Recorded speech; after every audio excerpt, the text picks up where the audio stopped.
இவளுடைய பக்த கொடிகளாக அமர்ந்திருக்கின்ற பட்டிமன்ற கலா ரசிக பெருமக்களே, ஏழைகள் ரேஷனுக்காக காத்திருக்க, பணக்காரர்கள் சீசனுக்காக காத்திருக்க, கொட்டுகின்ற பணியிலும் தமிழ் மொழி கேட்க வேண்டும் என்று அமர்ந்திருக்கின்ற உங்கள் அத்துணை பேருடைய பாத கமலங்களை தொட்டு வணங்கி நடுவர் அவர்களே. அப்படி நினைக்காத.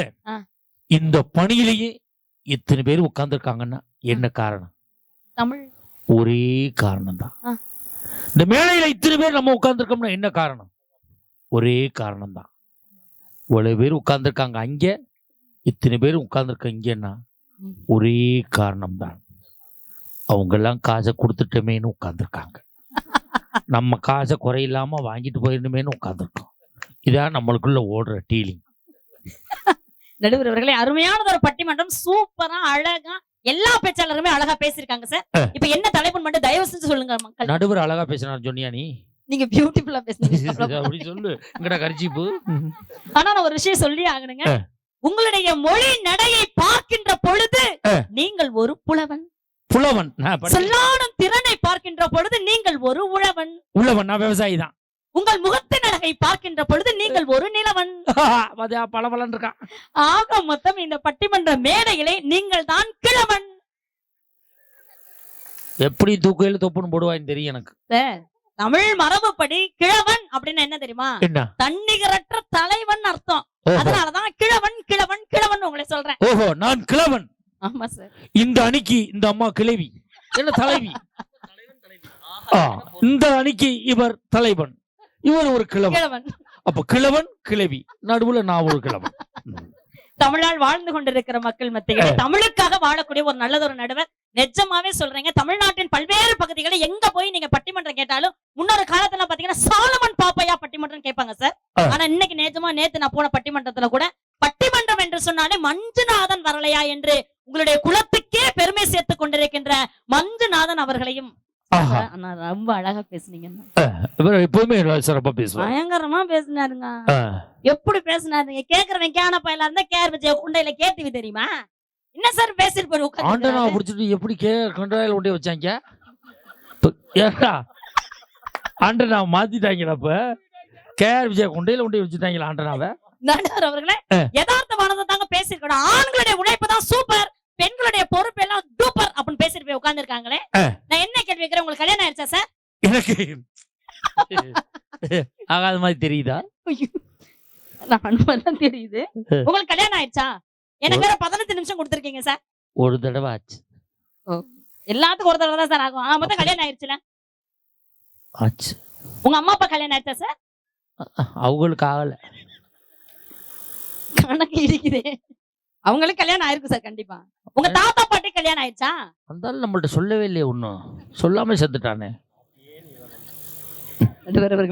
உங்க தாத்தா பாட்டிக்கு கல்யாணம் ஆயிருக்கு, உங்க அம்மா அப்பா கல்யாணம் ஆயிருக்கு, உங்களுக்கு கல்யாணம் ஆயிருக்கு, நாளைக்கு உங்க பிள்ளைகளுக்கு கல்யாணம் ஆகும். சரியா? என்ன கேள்வி கேட்கிறேன், பொண்டாட்டினாலே பிக்கல், பொண்டாட்டினாலே புடுங்கல் அப்படின்னு மட்டும் உங்க தாத்தா நினைச்சிருந்தாருன்னா உங்க அம்மா அப்பாவுக்கு கல்யாணம் பண்ணி வச்சிருப்பாங்களா? இல்ல பொண்டாட்டினாலே நல்லவளே கிடையாது, பொறுப்பானவளே கிடையாது, அவ ஒரு ஜீரோ அப்படின்னு உங்க அப்பா நினைச்சிருந்தாருன்னா உங்களுக்கு கல்யாணம் பண்ணி வச்சிருப்பாரா சார்? அப்ப ஒரு பெண் என்ற தேவதை ஒரு குடும்பத்துக்குள்ள வந்தாதான் ஆண்கள் உங்களுடைய வாழ்க்கை விடியும் அப்படிங்கிறது எழுதப்படாத ஒரு சட்டம். பெண்கள் எல்லாம் அதுக்கு ஜோர கைதட்டு. அப்படி இல்ல. ஏன் தெரியுமா எங்க தாத்தா எங்க அப்பாவுக்கு கல்யாணம் பண்ணி வச்சாரு? எங்க அப்பா ஏன் தெரியுமா எனக்கு கல்யாணம் பண்ணி வச்சாரு? எதுக்கு? தாம் பட்ட இமிசைய இவங்களும் படணும், இவன் மட்டும் நிம்மதியா இருந்துடக்கூடாது. காலந்தொட்டு இவங்க ஊரம் தரத்திரம் முடிச்சு தெரியாம தான் கல்யாணத்தை பண்ணி வைக்கிறாங்க.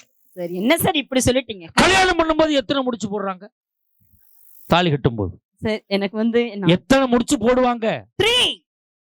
3 முடிச்சு நாங்களா போட்டோம். அப்புறம் எல்லாரும் அவங்க கல்யாண நாளை நினைச்சு பாருங்க. நம்ம கொண்டை விட்டோம், எவ்வளவு போட்டு முடிச்சுக்கலாம், நம்ம செருப்படி வாங்கிட்டு கிடக்கிறோம். எங்கள் ஊர் பக்கம்லாம் நாத்தனா முடிச்சுன்னு ஒன்று போடுவாங்க. என்னோட பிறந்த அக்கா தங்கச்சி போடுறோம். எனக்கெல்லாம் 4 அக்கா, ஆளுக்கு 3 முடிச்சு போட்டிருக்காங்க. நைட்டு போய் பார்க்கறேன்டா 15 முடிச்சு இருக்கிறான். விடிய விடிய முடிச்ச வித்ததான்டா வேலை. ஊர்ல உங்களை என்னன்னு சொல்றாங்க? முடிச்ச விற்கிறாங்க. உன் வேலையை பாரு, ஓன்ட்ட போய் கேட்டோம். நீ பேசும். நடுவர் அவர்களே, கல்யாணம் ஆகி வந்ததுக்கு அப்புறமா பாத்தீங்கன்னு வச்சுக்கோங்களேன், இது விவசாயத்தை மையமாக வாழ்ந்து கொண்டிருக்கிற சமூகம் சார். எங்க வேணாலும் போய் நீங்க பேசிக்கங்க. கிட்டத்தட்ட 1960 போய் ஆண்களுடைய உழைப்பு பெருசா பெண்களுடைய பொறுப்பு பெருசா ஒரு பட்டிமன்றம் வச்சிருந்தீங்கன்னா சத்தியமா ஒருவேளை அப்ப நான் பிறந்திருந்தேன்னா ஆண்களுடைய உழைப்பு தான் நானே பேசிருப்பேன் சார். 1960 நீ பிறந்தது வருஷம் தானே, அப்புறம் என்ன இதை போய் பெரிய இது பண்ணிட்டு இருக்க? இல்ல சார், நடுவர் அவர்களே நிஜமா பேசிருக்கலாங்க. ஆனா இந்த காலகட்டத்துல இதே ஐயம்பாளையம் ஊர் பகுதியிலே பாத்தீங்கன்னா நிறைய பெண்கள் படிச்சிருக்காங்க சார். மேடையிலே பாத்தீங்கன்னா நாங்க 2 பேரும் பட்டதாரி ஆசிரியர்களுங்க, பேராசிரியரா இருக்கீங்க. பட்டதாரினா பட்டா கலண்டதா? இல்ல சார், நிஜமாவே நினைச்சு ஒரு நிமிஷம். நீங்க பட்டதாரி 2 பேரும். ஆமாங்க. எத்தனாவது படிச்ச? உண்மையை சொல், பொய் சொல்லாம. எது? பிஏ. அதை கூட இரு, அத கூட ஒழுங்கா படிக்கல. பிஏ அதே தலையில படிச்சிருக்கு. ஏபி தானே வரணும், அதே நீ ஒழுங்கா படிக்கல. நான் அப்படி கிடையாது சார். நான் எம்எஸ்சி எம்பில் எம்எட் பிஹெச்டி படிச்சிருக்கேன் சார். நான் மரியாதையா பேசு. இவ்வளவு உயரத்துல அதெல்லாம் படிச்சிருக்க மாட்டாங்க. இவ்வளவு கருப்பா இருக்கால எப்படி அதெல்லாம் படிச்சிருக்கேன்? கலருக்கு என்னது? இவ்வளவு உயரத்துல அதெல்லாம் படிக்க முடியுமா? மூளை உனக்கு அம்புட்டா இருக்கு. நீ என்ன படிச்சிருக்க? MSc MPhil MEd PhD. இங்க பாருங்க ரெக்கார்ட் ஆயிட்டு இருக்கு. போய் சொல்லுவனா? அப்ப இங்கிலீஷ்லாம் உனக்கு நல்லா தெரியுமா? Of course I know. நான் கேட்டா நீ பதில் சொல்லுவ? கண்டிப்பா சொல்லுவேங்க. நீங்க என்ன வேணாலும் கேள்வி கேளுங்க. ஐ நோனா என்ன? ஐயா ஐ நோனா எனக்கு தெரியும். அப்ப சொல்லு, மரியாதையா சொல்லு. என்னது? அதான் தெரியும் சொன்னா இல்ல சார். ஐ நோனா என்ன? எனக்கு தெரியும். சொல்லு, கை தட்டுங்க தானே சொல்லு. தெரியுங்கிற சொல்ல மாட்டேங்கிற. எனக்கு தெரியுங்க. அப்ப சொல்லு, என்ன காசு கொடுக்குறாங்களா சொல்ல மாட்டியா? சொல்றோம்ல தெரியும்ல சார். நல்ல இந்த கேள்வி தானே கேட்டாரு. எது? பிஏ பேசாம இரு. நடுவர் அவர்களே, ஒரு பெண் இப்படி மணமகளா வர்றான்னு வச்சுக்கங்களேன். மணமகளே மருமகளே வாமா, எடுத்து வைத்து மாமா, குணமிருக்கும் குணமகளே வாமா, தமிழ் கோவில் வாசல் திறந்து வைத்தோம் மாமா அப்படின்ட்டு எங்களை பார்த்துட்டாங்க. மணமகளே மருமகளே வாமான்னு கூப்பிடுறாங்க. எதுக்காக? இந்த ஆம்பளைங்க எல்லாம் பார்த்துட்டு மணமகனே மருமகனே வாமா, உன் வலது காலை எடுத்து வைத்து கம் கம். கட்டிங் போட வந்துடா கம் கம், ஒரு காய தொட்டு கடாடம். முன்னாடிலாம் கல்யாணத்துக்கு போனீங்கன்னா பொண்ணு தலை குனிஞ்சிருக்கும், மாப்பிள்ளை நிமிந்து இப்படி உட்காந்துருப்பான். வாங்க மாமா வாங்க சித்தப்பா வாங்க கும்பிட்டுக்கிட்டே இருப்பான்.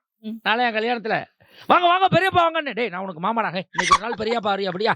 பதட்டத்துல ஒண்ணும் தெரியாது. அன்னைக்கு ஒரு கல்யாணத்துக்கு போறேன், பொண்ணு நிமிந்து உட்காந்துருக்கு. வாங்க வாங்க மாப்பிள்ளை கணக்கு குனிஞ்சதெல்லாம் நிமிரல. டேய் நிமிர்றா வேணாம்னே, நிமிந்து பாடுறா வேணாம்னே. ஏன்டா முன்னாடி உட்காந்துருக்கு 30 பேரும் கடன் கொடுத்தவனா உட்காந்துருக்காங்கன்னு. எங்கன்னு நான் நிமிந்து பார்க்கறது மொய்காசு வருமானு பார்த்துக்கிட்டு இருக்கானோ, நான் நிமிர முடியல. அது பரவாயில்ல. நேற்று ஒரு கல்யாணம்டா, மாப்பிள்ளைக்காரன் வந்த 300 பேர் காலையும் விழுந்து விழுந்து கும்பிடுறான். ஏட்டா அவ்வளவு பாசமாடான்னு. இல்லைன்னு என் செருப்பை எவனும் மாட்டிட்டாங்க, எவனு தெரியல, நான் தெரியல. அவ்வளவு குப்புற அடிச்சு கிடக்குறாங்க. நடுவர் அவர்களே, திருமணம் அப்படின்ற பந்தத்துல பெண்களாகிய நாங்கள் இப்படி வலது கால எடுத்து வச்சு நாங்க, இது வலது காலா இடது காலு? சாரி, குத்து மதிப்பா தூக்கிட்டு போய் இருக்கா கால. இப்படி வலது கால எடுத்து வச்சு நாங்க வந்தாதான் உங்களுடைய வாழ்க்கையே அம்சமா இருக்குன்றதை மறந்துடாதீங்க. சரியா? நடுவர் அவர்களே, இப்ப எவ்வளவுதான் டெக்னாலஜி ஆவிர்ச்சினாலும் கூட இன்னமும் கூட இந்த ஊர்ல இருக்கக்கூடிய ஒரு மருமகளாவே இருந்தாலும் வீட்டுக்கு வந்த உடனே குத்து விளக்கு தான் சார் ஏத்த சொல்றாங்க. எதுக்காக குத்து விளக்கு ஏத்த சொல்றாங்க? ஒரு மணமகள் வந்த உடனே யதார்த்தத்தை பேசலாமே, வீடு வெளிச்சமா வரட்டும். கண்டிப்பாங்க, குடும்ப விருத்தி அடையட்டும். கண்டிப்பா. நடுவர் அவர்களே இங்க பாருங்க, கேளுங்க. அந்த குத்து விளக்குல என்னென்னலாம் சார் இருக்கும்? குத்து விளக்குல எண்ணெய் இருக்கும், கண்டிப்பா. திரி இருக்கும். திரியோட நுனியில சூடத்தை நசுக்கி வச்சிருப்பாங்க. பத்த வச்ச உடனே கிஸ்கன் பிடிக்கிறதுக்கு. சார் நடுவர் அவர்களே, நல்ல நிஜமா நினைச்சு பாருங்க. கல்யாணத்துக்கு முன்னாடி நிஜமாவே சொல்றேன், அவ்வளவு தூரம் படிச்சிருக்கேன்னு சொன்னேன்ல சார். சொல்லு. I don't know how to to வெட்கம். மரியாதையா பேசு. என்னங்க எதா இருந்தாலும் இங்கிலீஷ்ல திட்ட பழகாத. இன்னைக்கு என்ன உனக்கு இங்கிலீஷ் படிச்ச மம்மதையில பேசுறியா? எங்க பேசி காட்டு பாப்போம். Sir I don't know how to to வெட்கம். யாருக்காவது புரிஞ்சா? இது பேசுற இங்கிலீஷ் புரியாது. ஆனா அந்த மகாராஜன் இங்கிலீஷ் படிச்சிருக்கேன். ஆனா எல்லாருக்கும் புரியுற இங்கிலீஷ் பேசுவான் மகாராஜா. அதனாலதான் நான் நடுவர். இப்ப நான் பேசுற இங்கிலீஷ் உங்களுக்கு புரிஞ்சா மட்டும் கை தட்டுங்க, இல்லாட்டினா வேண்டாம். இப்ப இங்கிலீஷ் பேசுறேன், உங்களுக்கு எல்லாம் தெரிஞ்ச இங்கிலீஷ், எல்லாருக்கும் புரியுற இங்கிலீஷ் பேசுவேன் நான். வாழ்த்துக்கள். எதுக்குடா இங்கிலீஷ்? ஏதோ அதுல விட்டு கொஞ்ச நேரம். Respected sir, I am suffering from fever. unable to attend the class. Grant me for 2 days leave. இவர் பெய்த்து புள்ளி இவர் obediently ஒரு லவ்விங்லி. பாத்தியா எவ்வளவு பேருக்கு இங்கிலீஷ் தெரிஞ்சிருக்குன்னு? லவ்விங்லியா? டீச்சருக்கு லவ்விங்லி போடக்கூடாதா? போடக்கூடாது சார். நான் போடுவேன். ஏன்? டீச்சர் எங்க அண்ணன் பொண்டாட்டி, அதனால லவ்விங்லி போட்டேன். ஸ்வீட்லின்னு போடுவேன் தம்பி பொண்டாட்டி. நடுவர் அவர்களே, நிஜமாவே எங்களுக்கு உண்மையே ஒண்ணுமே தெரியாதாங்க. அண்ணா வந்து சொல்லிட்டு போன மாதிரி எங்களுக்கு சமைக்க தெரியாது, வீடு பெருக்க தெரியாது, எதுவுமே நாங்க தெரியாது. ஆனா கல்யாணத்துக்கு அப்புறமா எப்படி ஒரு குத்து விளக்கு ஏத்துறப்ப எண்ணெய் திரி தீ அப்படின்ற 3 விஷயம் இருந்து ஒரு குடும்பத்தையே ஒளிமயமாக்குதோ, அதே மாதிரி எண்ணெய் திரி தீ, எண்ணெய் திருத்தி. சோம்பேறியா 7:30 மணி வரை நான் தூங்கிட்டு இருப்பேங்க. எண்ணெய் திருத்தி 6 மணிக்கு எந்திரிக்க ட்ரை பண்ணுவேங்க. சோம்பேறியா சமைக்க தெரியாம இருந்தேங்க. என்னை திருத்தி சமைச்சு என் வீட்டுக்காருக்கு சரி என் குடும்பத்துக்கே பணிவிடை செய்யறதுக்காக என்னை திருத்தி நான் வாழணுன்றதுக்காக தான் அந்த கால சமூகமே நடுவர்களே குத்து விளக்கு ஏத்த வைக்கக்கூடிய பரம்பரை நமக்கு கொடுத்தாங்க. சரியா சொன்னீங்க. இப்ப நான் என்ன கேக்குறேன்னா சிம்பிளா கேக்குறேன், கேளுங்க சார். பொண்ணுக்கு சமைக்க தெரியுமா? பழகிக்கணும். பொண்ணுக்கு சேலை கட்ட தெரியுமா? உங்க வீட்டுல வந்து பழகிக்கணும். பொண்ணுக்கு பொறுப்பா இருக்க தெரியுமா? உங்க வீட்டுல வந்து பழகிக்கிறோம். இதெல்லாம் சொல்றீங்கல்ல. ஆமாங்க. மாப்பிள்ளை வேலை பாக்குறானா, வேலை தேடிடுவான் அப்படின்னா எவனா பொண்ணு கொடுக்குறானா? இது மட்டும் ஒத்துக்கிறோம் நாங்க. நான் மாப்பிள்ளை வேலை பார்த்துருவான்னா அதுக்கு ஒத்துக்கிற மாட்டேன். வேலை பார்க்கணும், கை நிறைய சம்பளம் வாங்கணும், அப்பதான் பொண்ணை கொண்டாந்து உட்காரப்பாங்க. நடுவர் அவர்களே, கல்யாணத்துக்கு முன்னாடி பாத்தீங்கன்னா சத்தியமா உங்களுக்கு வேலையே செய்ய தெரியாது சார். நிஜமா நினைச்சு பாருங்க. கல்யாணத்துக்கு முன்னாடி எல்லாம் பாத்தீங்கன்னா ஆண்கள் பொறுப்பு இல்லாம சுத்திட்டு இருப்பாங்க சார். ஆனாலும் கூட அவங்க அம்மா அப்படிங்கிற ஒரு பெண்ணை விட்டு கொடுக்காம ஆடி போய் ஆவணி வந்தா என் பிள்ளை டாப்ல வந்துருவான்ட்டு கல்யாணம் முடிக்க வைக்க ட்ரை பண்ணுவாங்க சார். நிஜமா நினைச்சு பாருங்க. வேலைக்கு சாப்பாடு கிடைக்கும் கல்யாணத்துக்கு முன்னாடி ஊதாரியா சுத்திக்கு இருந்த நேரத்துல. ஆனா கல்யாணம் அப்படின்ற ஒரு நிகழ்வு நடக்கணும்னா வேலைக்கு போனா மட்டும்தான் சாப்பாடும் கிடைக்கும், என்னை மாதிரி அழகான பொண்டாட்டியும் கிடைக்கும். இதுக்கு வேலைக்கே போகாம நம்ம அழகான பொண்டாட்டியா? நீங்க எல்லாம் எப்படி கண்ணாடி பாப்பியில பார்க்க மாட்டீங்களா? ஏன் சார் நீ நகண்டு நகண்டு உட்காரு? ஏன் சார் ஒரு இடத்துல உட்கார திருகுற இடம் பாருங்க போட்டு திருகுன மாதிரி. ஆண்கள்லாம் பொறுப்பா இருக்கணும் அப்படின்னு ஒவ்வொரு பெண்கள் நாங்க நினைக்கிறோங்க. முதல்ல ஒரு காலத்துல எங்க அத்தை எங்க பாட்டியில உட்கார்ந்து இருக்காங்க. இவங்க எல்லாம் என்ன நினைப்பாங்க தெரியுமா? அம்மா அப்பா பார்த்து எந்த பயலுக்கு குட்டையோ சொட்டையோ மொட்டையோ யாரா இருந்தாலும் பரவாயில்ல கல்யாணம் பண்ணிக்கலாம் அப்படின்னு நினைச்சாங்க. ஆனா இன்னைக்கு நாங்கெல்லாம் சத்தியமா அப்படி நினைக்கிறதே கிடையாது. கிட்டத்தட்ட நீங்க நம்பினாலும் சரி நம்பாட்டும் சரி உண்மையை சொல்லி ஆகணும். 56 மாப்பிள்ளைங்க என்னை பொண்ணு பார்க்க வந்தாங்க சார். என்னது? 56 மாப்பிள்ளைங்க என்னை பொண்ணு பார்க்க வந்தாங்க. கோயில் வாசல்ல பேசுறேன். மரியாதையா சொல்லு. 56 மாப்பிள்ளை பொண்ணு பார்க்க வந்தானா, பொண்ணானும் பார்க்க வந்தானா? உண்மையை ஒத்துக்க. பிராடு பத்தலாட்டம் பண்ணாது. எனக்கு ஆகாது, நீ சிரிக்காது. 56 மாப்பிள்ளைங்க நிஜமா வந்தாங்கதான் சார். என்ன மானமுள்ள பொண்ணு இன்னும் மருதையில கேட்டாக, மன்னார் முடியில் கேட்டாக, சீர்சனத்தியோட வந்து சீமையில கேட்டாக,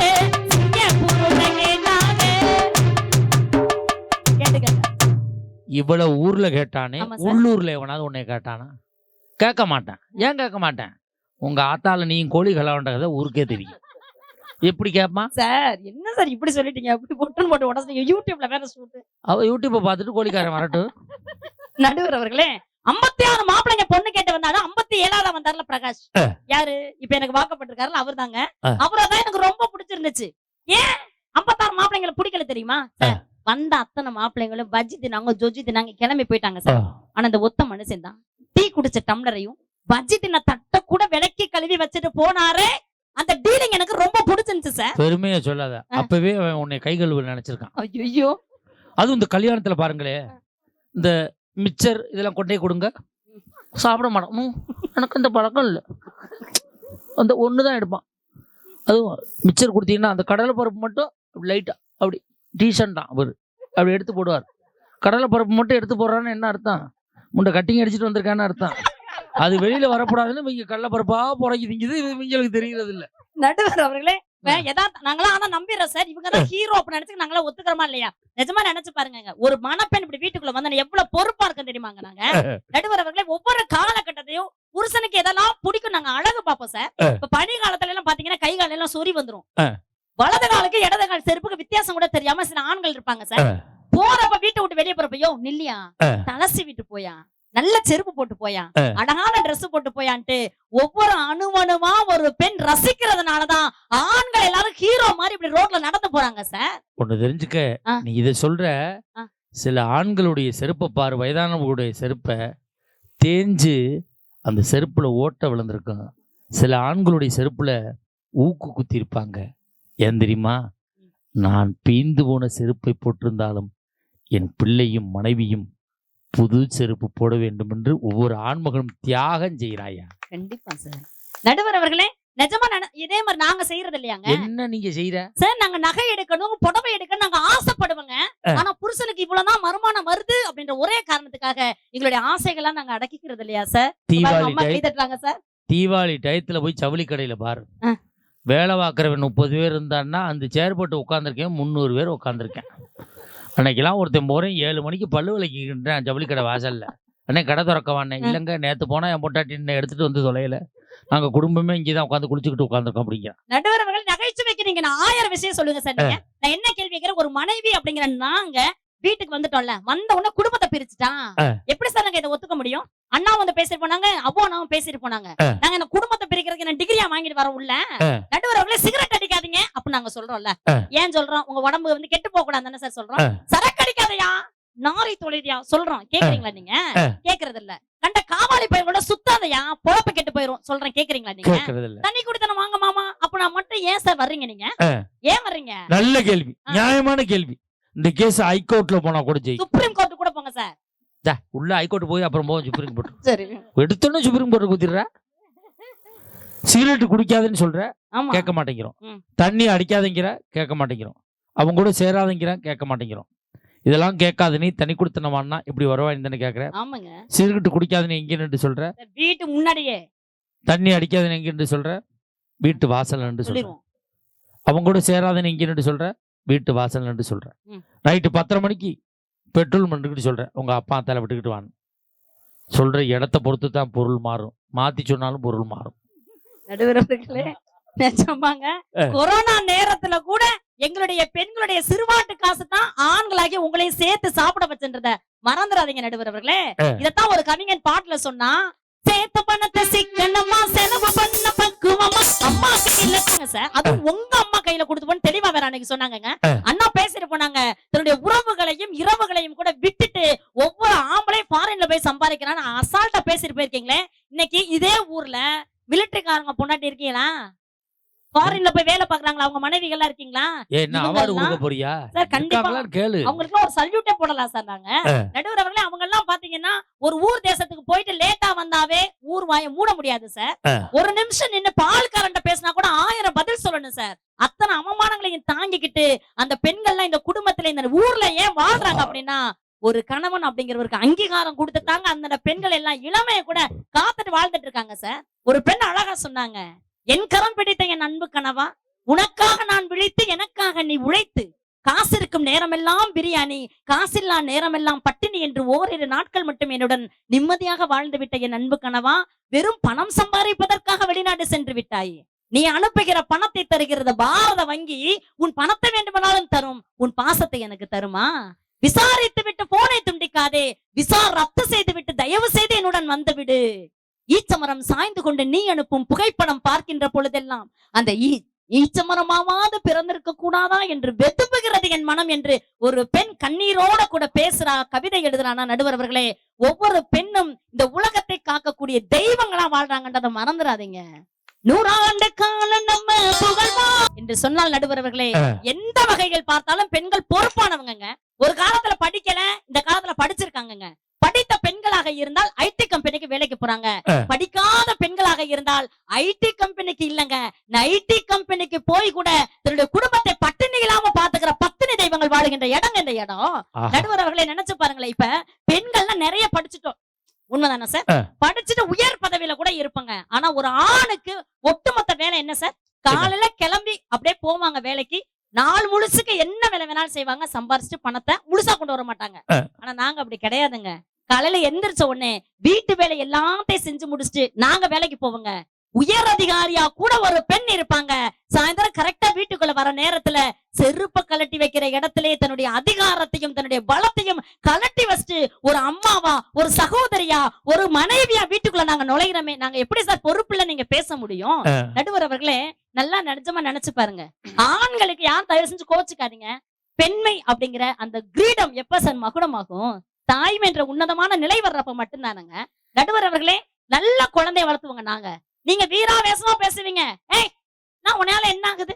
நீ வேணா போடி உங்க அம்மா வீட்டுக்கு. வீரமா பேசுற ஆண்கள் நிறைய பேர் இருக்காங்க சார். நீ வேணா உங்க அம்மா வீட்டுக்கு போ, நான் என் பிள்ளைய பாத்துக்கிறேன் அப்படி நீங்க தைரியமா சொல்லிருவீங்க. உங்களால பாத்துக்க முடியுமா? கரெக்டா அம்மா வீட்டுக்கு கிளம்பி போயிருவீங்கக்கா. 2 நாள் கூட இருக்காது, போன் வந்துரும். சொல்லா குட்டியா, மாமா நினைப்பு உனக்கு வரல, மயங்கிறாத தயவு செஞ்சு பிள்ளைய பாத்துக்க முடியலன்னு அர்த்தம். நடுவர் அவர்களே, பிள்ளை வளர்க்கக்கூடிய மிகச்சிறந்த ஆகச்சிறந்த பல்கலைக்கழகமே ஒரு தாய் என்பதை மறந்து விடாதீங்க. நடுவர் அவர்களே, வாழ்க்கையில நீங்க என்னைக்கெல்லாம் வீழ்ந்து போறீங்களோ அன்னைக்கு தாங்கி பிடிப்பாங்க. நிஜமா நினைச்சு பாருங்களே. தீயை முறைப்படுத்தினால் தீபமாகும், நீரை முறைப்படுத்தினால் நெறிப்படுத்தினால் பாசனமாகும், மண்ணை நெறிப்படுத்தினால் வயலாகும், சொல்லை நெறிப்படுத்தினால் மாண்பாகும், பெண்ணை நியாயப்படுத்தி முறைப்படுத்தினால்தான் இந்த குடும்பத்திற்கு தலைவணங்கக்கூடிய தாயாக அவள் விளங்குவாள் என்பதை மறந்துடக்கூடாது. நடுவர் அவர்களே, நடுவர் அவர்களே, இப்படி சொல்லி நான் நிறைவு செஞ்சுக்கிறேங்க. ஒவ்வொரு பெண்ணுக்கும் ஒரே 1% அன்பை கொடுங்க, ஒரே 1% பாசத்தை கொடுங்க, ஒரே 1% அவளுடைய வாழ்க்கை உன்னால ஓட்ட முடியுன்ற நம்பிக்கை மட்டும் நீங்க கொடுத்துட்டீங்கன்னு வச்சுக்கோங்களேன், 1000% அந்த குடும்பத்திற்கு மன மகிழ்ச்சியும் நிம்மதியையும் ஆரோக்கியத்தையும் தலை நிமிர்வையும் ஒரு பெண் தான் கொடுப்பாள் என்ற காரணத்தினால் நடுவர் அவர்களே, பெண் என்ற தெய்வம் இருக்கக்கூடிய எல்லா வீட்டிலும் அவள் பொறுப்பாக தான் இருக்கிறாள். ஆண் எவ்வளவு சம்பாரிச்சிட்டு வந்தாலும் சம்பாதித்த ஆஃப்டர் ஆல் காசு சார். ஆனா மரியாதை, அன்பு, நியாயம் என்ற அத்தனை சம்பாத்தியத்தையும் கொடுத்து குடும்பத்தை சாமர்த்தியமாக வளர்த்தெடுக்கக்கூடிய ஒவ்வொரு பெண்ணால் தான் ஒவ்வொரு ஒட்டுமொத்த குடும்பமே வளர்கிறது என்ற நல்ல தீர்ப்பை நீங்கள் வழங்க வேண்டும் என்று கேட்டு நேரத்தின் அருமை கருதி விடைபெறுகிறேன். நன்றி, வணக்கம். ஆஹா, அருமையான பேச்சு. ஒரு பேராசிரியங்கிறத நிரூபிச்சிருக்காங்க. இது கடுகு சிரித்தாலும் காரம் போகாது. இவ்வளவு சின்ன ஆளு இப்படி பேசும்னு நான் நினைக்கல. சித்தாள் மாதிரியே இருந்துச்சு. சித்தாள்னா சின்ன ஆளு, கொத்தனாருக்கு சித்தாள்னு நினைச்சிடாத. கேட்ட கேள்வி என்ன? குடும்பத்தின் முன்னேற்றத்திற்கு காரணம், மகிழ்ச்சிக்கு காரணம் ஆண்களின் உழைப்பா, பெண்களின் பொறுப்பா? இவங்க என்ன சொல்றாங்க?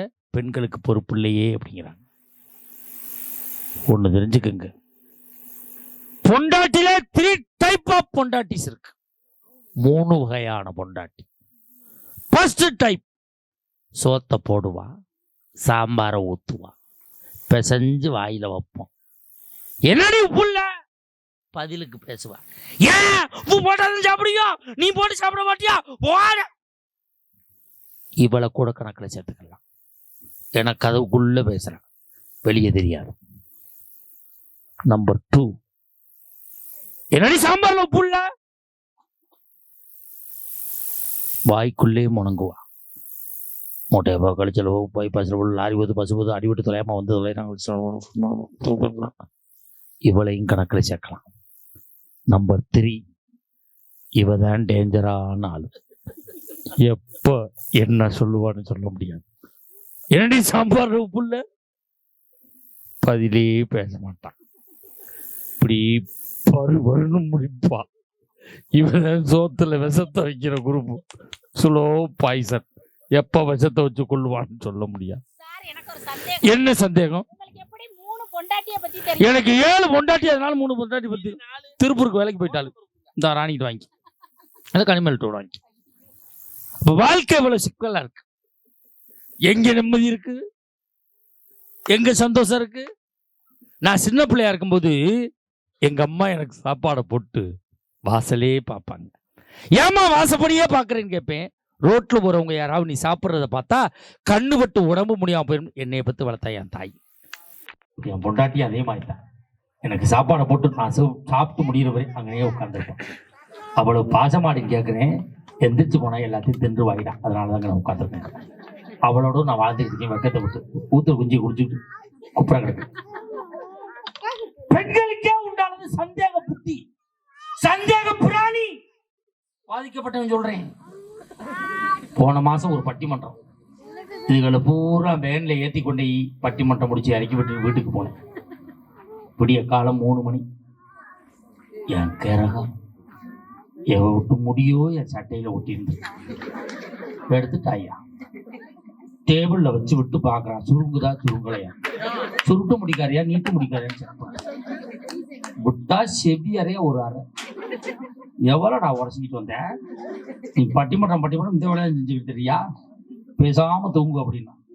ஒரு வாரம் தூங்கினேன், காசு முடிஞ்சு வச்சு. திருப்பி நான் பட்டிமன்றம் போய் ஆகணும்ல. வரீங்களா பட்டிமன்றம்னா? நான் போக மாட்டேன். போ, கவனமா வாடினா. மறுவாரம் பட்டிமன்றம் போயிட்டு சட்டையெல்லாம் பார்த்தேன், ஒரு முடியும் இல்லை.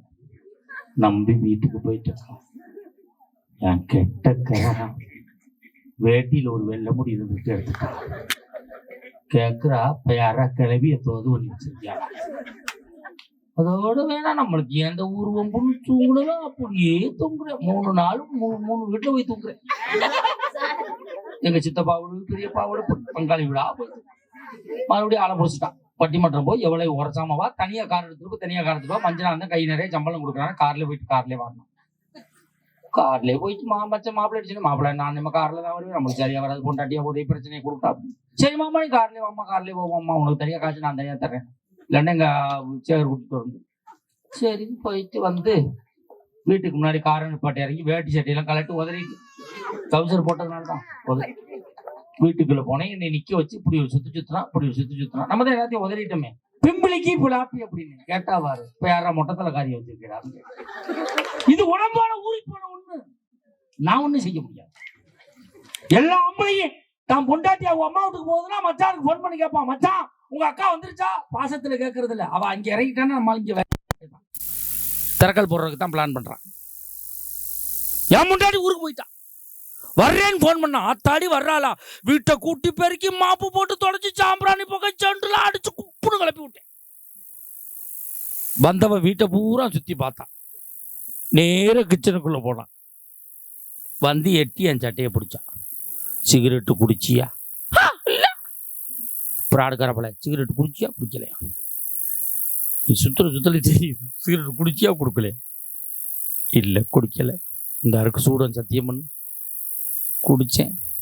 எத்தனை? 3. 3 5 5. எப்படி கண்டுபிடிச்சான்னு கேட்குறேன். தீப்பெட்டியில் 60 குச்சி இருந்துச்சு, இப்போ 55 குச்சி தான் இருக்குன்னு தூக்கி போட்டு உதைக்கிறான். அதுக்காக நானே சிகரெட் குடிக்கிறேன் நிப்பாட்டிட்டேன்னா டெக்னிக்கை மாற்றிட்டு கேஸ் அடுப்பில் லைட்டில் பற்ற வச்சு பேப்பரில் பிடிச்சி குடிச்சுக்கிட்டு.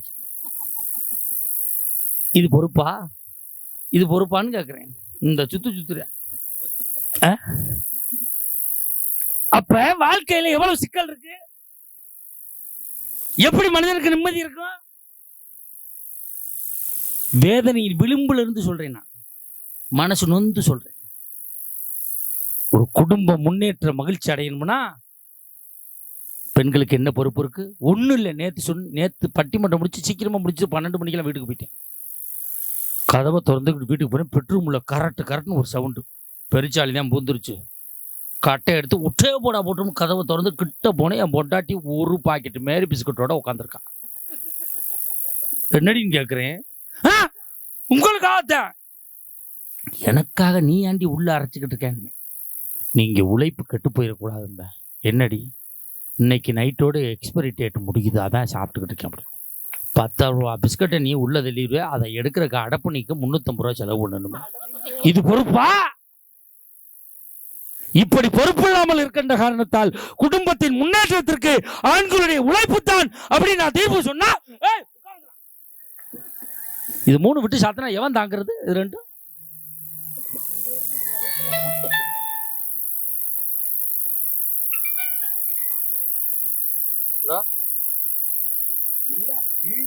இல்லடி, என் பொண்டாட்டிடா. என் பொண்டாட்டி. நீ என்ன பேசுற? மழை பெய்யுதான்னு கேட்குற. எங்க ஊர் பக்கம் மழை சாரல் அடிக்கும். பாசம் இல்லை, மழை பெஞ்சா நிகழ்ச்சி நடக்காது. அந்த அக்கறையில் உட்காந்து அடிச்சுக்கிட்டு இருக்கா. சனியம் பிடிச்சோம்.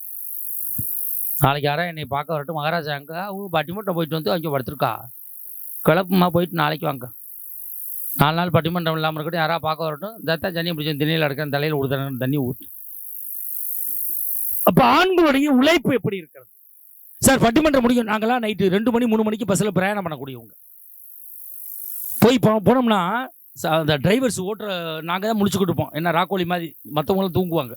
ஏன்னா முடிச்ச பழக்கப்பட்ட ஆளுங்க. அந்த டிரைவர் ஒரு 56 வயசு இருக்கும், வயதானவர். ப்ளூ கலர் யூனிஃபார்ம் போட்டிருக்காரு. மிட்டாய் சாப்பிட்டுக்கிட்டே போட்டார். கேட்டேன், ஐயா மிட்டாய் சாப்பிட்டுக்கிட்டே இருக்கீங்களே, வயசாகிடுச்சு, உங்களுக்கு சுகர் இருக்கா? சுகர் வந்து 15 வருஷம் ஆச்சு சார், இருந்தாலும் மிட்டாய் சாப்பிட்றேன். கெடுதின்னு தெரியும். ஏயா இந்த மிட்டாயை சாப்பிட்டுக்கிட்டே போனால் தூக்கம் வராதில்ல இத்தனை பேர் நம்மள நம்பி இருக்காங்க. ஒரு ஆண்மகன் தன்னை இழந்து உழைத்து கொண்டு இருக்கான். தைலம் தேய்க்கிறாங்க. இந்த பாருங்க, நான் இந்த தைலத்தை உறிஞ்சிக்கிட்டே இருக்கேன். நீங்க பார்த்துருப்பீங்க. நான் பாய போட்டு படுத்து தூங்கி 15 நாள் ஆகுது. தினம் பட்டி மன்றம் தூங்குற பஸ்ஸில் தூங்குறோம், போகிறோம், வரோம். இது கெடுதல்னு எனக்கு தெரியும். தெரிஞ்சு இதை நான் தேய்க்கிறேன்னா என் குடும்பத்திற்காக நான் உழைத்து கொண்டு இருக்கிறேன். எங்கள் வீட்டில் தெரிஞ்சால் சங்கடப்படுவாங்க. பஸ்ஸில் டிரைவர்ஸு இந்த மாதிரி தைலம் வச்சுருக்காங்க, கோடாலி தைலம். அன்றைக்கி போகிறேன், பஸ்ஸில் அப்படி தேய்ச்சிக்கிட்டே இருக்கார் டிரைவர். தேய்ச்சிட்டே வண்டி விட கொஞ்ச நேரம் சென்று இந்த தைலத்தை எடுத்து இந்த கண் பட்டையில் வைக்கிறாரு. சார் எரியாதான்னு கேட்குறேன். சார் இந்த எரிச்சல்லே எனக்கு தூக்கம் வராது சார். நான் வண்டி ஓட்டும்போது என் முன்னாடி என் பிள்ளைகள் என் குடும்பம் நிற்கிற மாதிரி இருக்குது சார். அவங்கள நம்பி நான் வண்டி ஓட்டேன் சார். எத்தனையோ லாரி டிரைவர்ஸு சார் நீங்கள் வெக்கத்தை விட்டு சொல்கிறேன், இந்த தைலத்தை இப்படி தொட்டு பின்னாடிலாம் வைக்கிறாங்க சார், எரிச்சலில் வண்டி ஓட்டணும் சார். ஒவ்வொருத்தரும் ஆண்மகன் எப்படி உழைக்கிறான் தெரியுமா? அந்த சட்டையை துவைச்சு 4 நாள் இருக்கும், வேர்வை புழுக்கும். அந்த நேரம் வேர்வை, கடுமையான வேர்வை. கொஞ்சம் எந்த இடத்துல வண்டி நிப்பாட்ட முடியாது, சில பகுதியில் வண்டி நிப்பாட்ட முடியாது, திருடிட்டு போயிடுவாங்க. அவங்க தன்னுடைய தூக்கத்தை எல்லாத்தையும் இழந்து இன்னும் ஒரு 5 மணி நேரம் ஓட்டிட்டா சேஃப்டியான இடத்துக்கு போயிடலாமேன்னு தன் சேஃப்டியை விட்டுட்டு தன் குடும்பத்தை நினச்சி வண்டி ஓட்டிக்கிட்டே போவான் சார். இந்த ஆண்மகனுடைய உழைப்பை எங்கே சார் போய் சேர்ப்பீங்க? இப்போ ஆண்மகன் குடும்பத்திற்காக உழைத்து கொண்டு இருக்கிறான். அப்போ பெண்ணுடைய பொறுப்பு எங்கே இருக்கிறது? இப்போ பட்டிமன்றம் முடியும் மணி 12:35. 1 மணிக்கு மாப்பிள்ளை முடிப்பார், நான் காரில் கொண்டு விடுவார். விடிய காலம் 4 மணிக்கு நான் வீட்டுக்கு போவேன். போய் காலிங் பெல் அடிப்பேன். என் மனைவி கதவு திறப்பாங்க.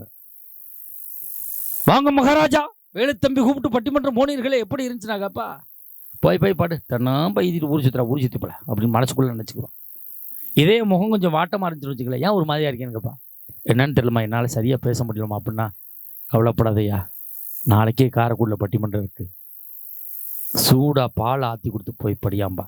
வாழ்க்கையில் நான் தோற்று போகின்ற பொழுது என்னை தேற்றுகின்ற பொறுப்பு என் மனைவி என்ற பெண்ணிடம் இருக்கிறது சார். நம்ம தொழில் பண்ணுறோம், வியாபாரம் பண்ணுறோம், ஏதோ ஒரு கெட்ட நேரம், போதாத காலம், நஷ்டமாயிடுறோம், நொடிச்சு போயிடுறோம், எல்லாம் போயிடுது, இழந்துடுறோம். வீட்டில் போய் தனிமரமாக நிற்கும் போது நம்மளோட சேர்ந்து ஊர் சுற்றணும் நம்ம வீட்டுக்கு வருவானா சார்? நம்மளோட சேர்ந்து தண்ணி அடிச்சவன் நம்ம வீட்டுக்கு வருவானா சார்? நம்மள்கிட்ட வாங்கி சாப்பிட்டவன் நம்ம வீட்டுக்கு வருவானா சார்? போய் கண் கலங்கி வீட்டில் நிற்கும் போது நம்ம பெத்த தாய் ஒடியாருவா. ஏண்டா ஏன் ஒரு மாதிரியா இருக்க? அம்மா எல்லாத்தையும் விட்டுட்டம்மா, எல்லாத்தையும் இழந்துட்டம்மா, என் பிள்ளைகளை எப்படிம்மா கரை சேர்க்க போகிறேன் அப்படின்னு தடுமாறுவான். அந்த பெத்த தாய் ஏதாவது சிறுவாடு சேர்த்து வச்சுருப்பா, அதை அப்படியே கொஞ்சத்தை கொடுத்து இதை வச்சு எப்படியாவது பொழைச்சிக்கடா, உங்கள் அண்ணன்ட்ட சொல்லாதடா அப்படின்னு அந்த தாய் கொடுப்பா. அது தாயினுடைய பொறுப்பு நண்பர்களே. ஒரு பெண்ணாகப்பட்ட தாயினுடைய பொறுப்பு. அப்பா இருக்க மாட்டாரு, அந்த தாய் தான் அந்த குடும்பத்தை காப்பாற்றுவா. ஒன்று தெரிஞ்சுக்கங்க, மகள்களை பெற்ற அப்பாக்களுக்குத்தான் 3 தாய் இருக்கிறாள் என்பதை யாரும் மறக்கவும் முடியாது, மறுக்கவும் முடியாது. வீட்டில் போய் நான் அம்மா அப்படின்னா எங்கள் அம்மா ஒடியாந்து என்னப்பாம்பாங்க. தலைவலிக்குதுன்னா எங்கள் அம்மா ஒரு மாத்திரை கொடுத்துட்டு போட்டு படியாம்பாங்க. தலைவலின்னா எங்கள் அம்மா மாத்திரை கொடுத்தா என் மனைவி தைலத்தை தேய்ச்சிட்டு படியாம்பாங்க. தலைவலின்னு சொன்னால் எங்கள் அம்மா மாத்திரையும் தர வேணாம், என் மனைவி தைலம் தர வேணாம். என் மகள் ஒடியாந்து அந்த பிஞ்சு வரலால இங்கேப்பா தலைவலிக்குன்னு கையை வச்சா சரியா போயிருமையா? இது பெண்களுடைய பொறுப்பு சார். இப்போ சாதாரணமாக எடுத்துங்களே, முடிச்சிடறேன், அவ்வளோதான். மனைவிக்கு உடம்பு சரியில்லைன்னு வச்சுங்களே, ஒரு 10 நாள் வைத்தியம் பார்ப்போம், 15 நாள் வைத்தியம் பார்ப்போம். அதுக்கு மேலே நம்ம அவங்க அம்மா வீட்டுக்கு ஃபோன் பண்ணுவோம், உங்கள் பொண்ணுக்கு உடம்பு சரியில்லை, ஒன்றும் நீங்கள் வந்து இருந்து பாருங்க, இல்லைன்னா கூட்டி கொண்டே வைத்தியம் பாருங்கம்மா. இதுதான் ஒரு ஆம்பளை செய்கிற வேலை. நான் ஒரு கணவனுக்கு உடம்பு சரியில்லைன்னு வச்சுங்களேன், அந்த பெண்ணு 10 நாள் வைத்தியம் பார்ப்பா, 15 நாள் வைத்தியம் பார்ப்பா, 1 மாதம் வைத்தியம் பார்ப்பா. படுத்த படுக்கை ஆகிட்டான்னு வச்சுங்களேன், சொல்லுவா, ஐயோ கவலைப்படாதையா, கவலைப்படாத, என் பூவுக்கும் பொட்டுக்கும் அடையாளமா நீ உசுரோடு இருந்தால் போதுமையா, நான் சம்பாரித்து போடுறேன்ப்பா. உண்மையிலே நண்பர்களே, பெற்ற தாய்க்கு பிறகு நம்மளை தொட்டு தூக்கி பீமூத்திரம் அள்ளக்கூடியவர் அந்த மனைவி என்ற ஒரு உறவாகத்தான் இருக்க முடியும். நம்ம பெண்களை பற்றி ஈஸியாக சொல்லிடுறோம். இப்போ கொரோனா காலத்தில் எல்லா கடைகளில், தொழிலில் எல்லாத்தையும் மூட சொல்லிட்டாங்க, கோயிலை மூட சொல்லிட்டாங்க, பெட்ரோல் பங்கு மூடிட்டாங்க, ரயில் ஓடலை, பஸ் ஓடலை, வேன் ஓடலை, எல்லா கடைகளும் அடைச்சிட்டாங்க. எல்லாம் அடைக்கப்பட்டிருந்தது. அடைக்கப்படாமல் இருந்த ஒரே இடம் பெண்களுடைய சமையலறை என்பதை யாரும் மறக்க முடியாது. அப்ப ஆண்களுடைய உழைப்பு இப்படி இருக்கிறது, பெண்களுடைய பொறுப்பு இப்படி இருக்கிறது. ஆணும் உழைக்கிறான், பெண்ணும் பொறுப்போடு இருக்கிறான். எப்படி தீர்ப்பு சொல்வது?